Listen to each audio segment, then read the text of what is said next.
चलिए शुरू करते हैं कबीर की इस गहरी और खूबसूरत बात से। यही पंक्ति आज की हमारी पूरी चर्चा का माहौल तैयार करती है। आज हम कबीर के दिखाए उस रास्ते पर चलेंगे जो मन की शांति की ओर ले जाता है। एक बहुत ही शक्तिशाली आध्यात्मिक विचार के जरिए हम ये समझेंगे कि अपने भीतर के उस आकाश को कैसे खोजा जाए। तो चलिए सबसे पहले उस कमाल के मेटाफर को समझते हैं जिसका इस्तेमाल कबीर ने हमारे रोजमर्रा के अनुभव को समझाने के लिए किया है। देखिए, मूल विचार ये है कि हमारी लाइफ एक मूवी की तरह है और हम उसके ड्रामा, उसकी इमोशंस, उसकी कहानी में इतने ज़्यादा खो जाते हैं कि ये भूल ही जाते हैं कि हम कहानी नहीं है, हम तो वो स्क्रीन है जिस पर ये पूरी फिल्म चल रही है। और सारे दुख की जड़ यही भूल है। अब यहाँ पर एक्सपीरियंस के इस दोहरेपन को समझना बहुत जरूरी है। देखिए, एक तरफ है लाइफ का ड्रामा जो हर पल बदल रहा है, कभी सुख कभी दुख, और दूसरी तरफ है हमारी चेतना का पर्दा जो हमेशा एक जैसा शांत और स्थिर रहता है। हमारी असली पहचान उस पर्दे में है, न कि उस पर चल रही फिल्म में। और यहीं से हम आते हैं कबीर के सबसे मुख्य संदेश पर। दुनिया के इन टेम्पररी ठिकानों से आगे बढ़कर अपना एक परमानेंट सच्चा घर खोजना। सोचिए, हम खुद को जिन चीज़ों से जोड़ते हैं, रिश्ते, पैसा, सक्सेस, ये सब तो बदल जाते हैं या एक दिन चले जाते हैं। ये सब रास्ते में पड़ने वाली सराय की तरह हैं, जहां हम रात भर रुक तो सकते हैं पर वो हमारा स्थायी घर नहीं हो सकते। तो फिर हमारा असली घर क्या है? कबीर कहते हैं गगनमंडल, यानी हमारे भीतर का आकाश।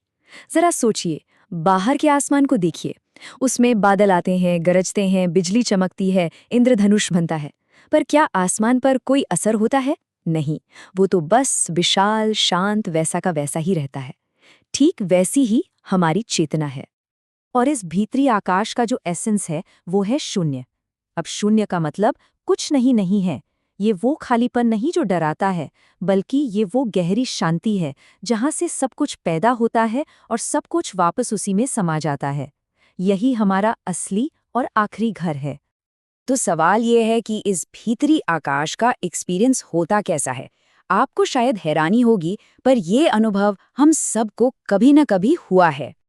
कभी सोचा है कि वो जो बिना किसी वजह के अचानक गहरी खुशी के पल आते हैं, वो कहाँ से आते हैं? ये वो पल होते हैं जब हमारा दिमाग, हमारा मन एकदम ठहर जाता है, जैसे एक खूबसूरत सनराइज देखते हुए, या फिर किसी गाने के धुन में पूरी तरह डूब जाने पर, या किसी बहुत पुराने दोस्त से अचानक मुलाकात होने पर। इन पलों में होता क्या है? हमारी जो लगातार सोचने की आदत है वो रुक जाती है। एक छोटा सा गैप बनता है और उसी गैप से, उसी खालीपन से शून्य का वो आनंद झांक लेता है।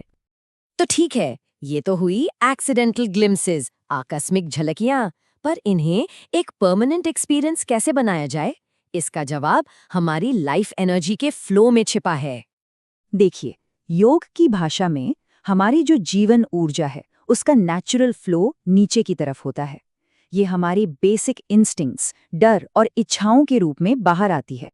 यहाँ पर रास्ता इस एनर्जी को दबाने का नहीं, बल्कि उसे ट्रांसफॉर्म करने का है। सबसे पहला स्टेप, इस डाउनवर्ड फ्लो को पहचानना। फिर योग की एक क्रिया है मूलबंध, उससे इस रास्ते को ब्लॉक करना, और फिर उसी एनर्जी को एक नई दिशा देना, ऊपर की ओर। और जब ये होता है तो इस कच्ची ऊर्जा का पूरा ट्रांसफॉर्मेशन हो जाता है। और जैसे जैसे ये एनर्जी ऊपर उठती है, इसका रूप बदलता जाता है। जब ये दिल तक पहुंचती है तो ये अनकंडीशनल लव बन जाती है। गले तक पहुंचती है तो सच और क्रिएटिविटी बन जाती है। जब ये तीसरी आंख तक पहुंचती है तो ये गहरी समझ और इनसाइट बन जाती है।